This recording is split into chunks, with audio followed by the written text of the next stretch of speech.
late model, really well kept 32-foot Sundance here at Heartland RV of Coldwater, Michigan, couples coach.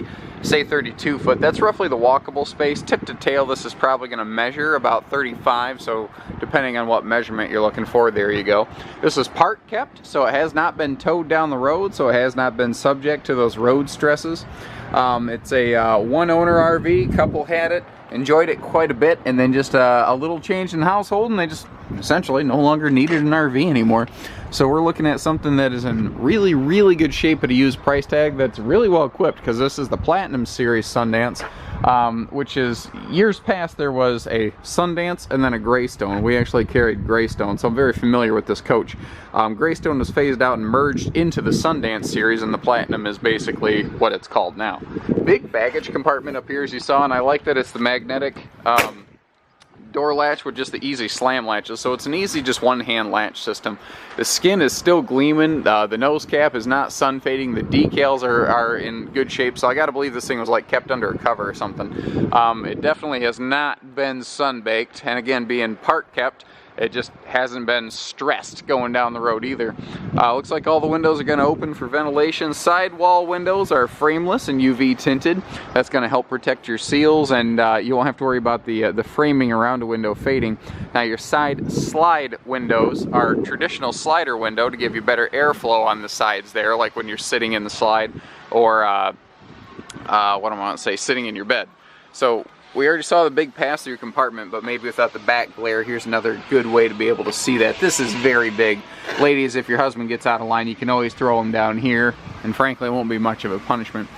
We do have an enclosed docking station here, and this is one of the nice things about this. This does have an enclosed heated insulated belly, and your gate valves are protected because they're here in this enclosure. A lot of people ask, well, do you have to leave the baggage door open to hook the hoses up? That's what this little access port is for. If you guys haven't ever seen one of these, you open that up, you can run your hoses up through the skirt basically, and there you go. Little outside utility shower built right in here as well.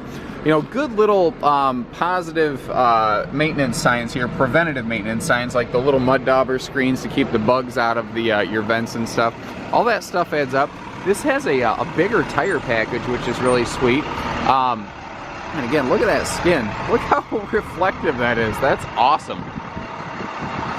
You know, you would not realize this thing was a couple years old. So we've got power front stabilizer jacks, or pardon me, power front leveling jacks, power rear stabilizers just to keep it from getting all kittywampus on you when you're on your campsite.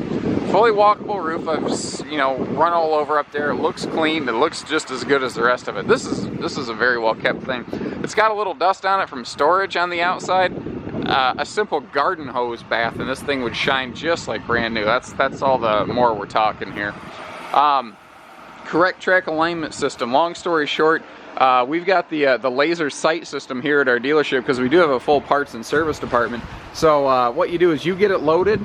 If you feel like the trailer is kind of pulling a little bit one way or the other, we laser sight everything once it's been loaded up, and it's a very quick, easy adjustment to get things to ride right for you. Let's hop inside here. She weighs 10,890, by the way, 10,890. So plan your tow vehicle accordingly, and that's actually another good conversation to have. This was park kept. You know, we do that kind of stuff for people all the time where if they don't even have a tow vehicle, we can take it to their campsites for them and deliver this and park it, and we do that nationwide. So it doesn't matter where you're from, guys. We can put this right in your backyard, not a problem. Now, if you do want to tow but you don't have a vehicle, we happen to specialize in towing vehicles as well. We usually keep a nice stock of 3/4 to 1 tons out here. We actually have an F450 in stock at the time of this filming, big dually if you want to tow anything and everything. So we are your everything dealer. You know, we can take trades on anything and everything. You know, like I said, full hitching pieces parts department, and obviously we, specialize in a ton of very nice RVs. So let's start from the top and work down. We got the residential ceiling fan here to help circulate a bunch of air around, and again, with all the windows in here, you can get good airflow.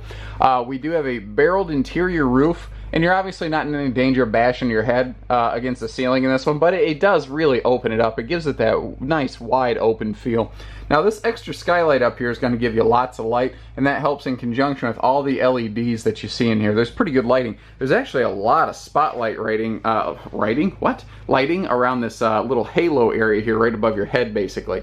So this is a great park type model, which is how the people would use this. But I mean, a lot of people tow this. It's got the big double slide to make the living room feel big, but you got this big L-shaped napping couch right here. It's super plush, very comfy. This section here is a hide-a-bed, by the way, so you have a good secondary sleeping space for guests. Big rear entertainment here with our nice flat screen on the wall. All original electronics and everything still present and accounted for. They weren't trying to scavenge anything out of this. I just keyed into the fact that they accent colored this rear wall a little darker, and what that does is it gives you, since everything over here is light and that's dark, it makes it feel like it's further away, and it gives it a more depth in your field of view. And that really, again, helps open it up in here. Electric fireplace, so you do not need to burn up all your propane. You know, if it's spring or fall, these things are more than enough to keep it really comfortable here in the living room. So all-in-one AM, FM, CD, DVD, Bluetooth stereo down here. If I remember right, looking at that system. Yep, that is. This is the one that has it actually has a microphone on it. You can take hands-free calls through your camper's audio system with this one. Pretty cool stuff. Everything here in the living room and the kitchen is a solid surface countertop just to dress it up a little more. And I like the fact that they have outlets all over the place back here. You know what else I like? It's little stuff. You sit down and you've got your own little light switch right here, right above you for these little spotlights. Stuff like that's just a nice touch. You don't, I mean, it sounds petty. You don't have to stand up to flick on the light switch above you, but you are in an RV for the R&R. You know, you're, as dumb as it sounds, those little things are what determine a lot of just your usage and enjoyment factors over time, and they did a good job of hitting the right notes within this one. Twin recliners here. What I like about this floor plan too is it's very social. The recliners face this way, the sofa faces this way. This is a good entertainer's floor plan, especially if you've got the person who likes to be the either the bartender or the campsite cook. They've got plenty of serving space here, not to mention lots of outlets and countertop space for like blenders and toasters and all that stuff. This was actually our most popular Greystone, once again, back when this was a Greystone model. Big windows here too. That's something they've always done really well in these. Now, whenever you've got a Peninsula countertop, you've got tons of cabinet space. That's one of the cool things about this here. Let me wrap around the side for you. Recessed sink, by the way, so that's, you know, you get even more countertop space. But you've got all the drawer space here, even drawer under the oven, and that's a bigger 22-inch oven instead of the standard 16 often found out there. They've opened up every little place they could, so you've got a nice spot for a wastebasket down here.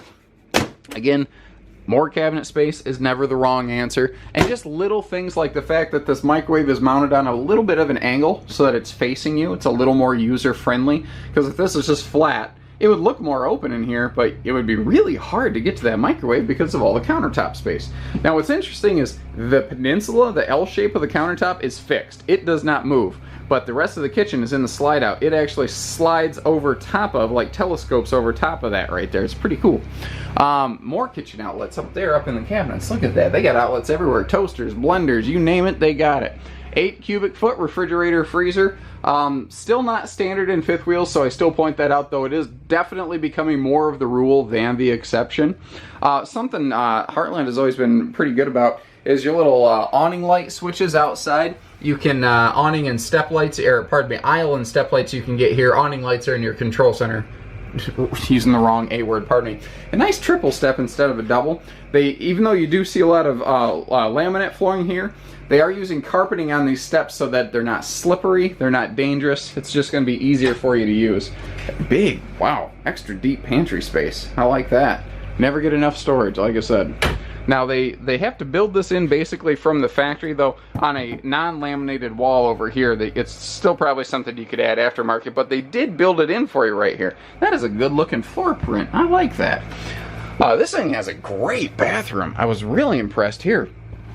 We've got a very large shower space here that is tall person friendly. So tall guys, tall ladies, tall people, children, everybody. Anything but a giraffe, you're going to be okay in here. Also, while I'm standing in the shower, good time to look at good linen space. And that's something not every RV has, is really good linen space. Porcelain stool, the foot flush, lots of countertop space around this sink as well. So this sink actually looks small. It's because the countertop's really big. And we've got a very nice and very well dressed medicine cabinet here. Just looks sharp. Now this is a 50 amp coach. It is second air capable, though it is equipped with only a single AC at this time. This is a 70 by 80 true king bed, so they did option the king bed into this one, which is nice. Ventilating windows on both sides of the bed. Big, 8-foot wide front wall wardrobe compartment up here. And this is washer dryer prepped, which is uncommon in this class. In a mid-profile fifth wheel, you don't usually get washer dryer prepped. Now, because it does have that barreled ceiling inside, you see that it is, plenty walkable in here. Hopefully the glare off my balding forehead does not blind you. Big dresser down here too. And you are all set to throw a TV against that wall, though the previous owners never did, which is not bad because it means that they never scarred the wall up or anything like that. Personally, if it were me, I think what I would do, because I wouldn't want to mess with screwing into a laminated wall. There's fewer studs in a laminated wall. The construction's just very different from a normal wood stud construction methodology, so there's not as many places to tap into without losing structure. I would probably just get something with a pedestal stand, and then when I was done, I would wrap it up in the bed sheet and put it maybe in the closet or under the bed or something like that. That's probably what I would do, so that when I was done with this, it would also still look clean and brand new and no scars against the wall. If you do decide to put a flat screen mount against the wall, I would recommend either leaving the TV in it or making sure you leave the bracket on the wall when you're done. Otherwise, someone's going to look at that and say, oh, there's holes in the wall. I don't want to buy that unless you give me just $2,000 off it. And it sounds crazy to say that kind of number for something so small, but that's what happens every single day, I can tell you from experience. So give us a call, learn more. There's nothing to be scared of on this one. This is a good buy. 800-256-5196, Heartland RV of Coldwater, Michigan. Take care, stay safe, happy camping.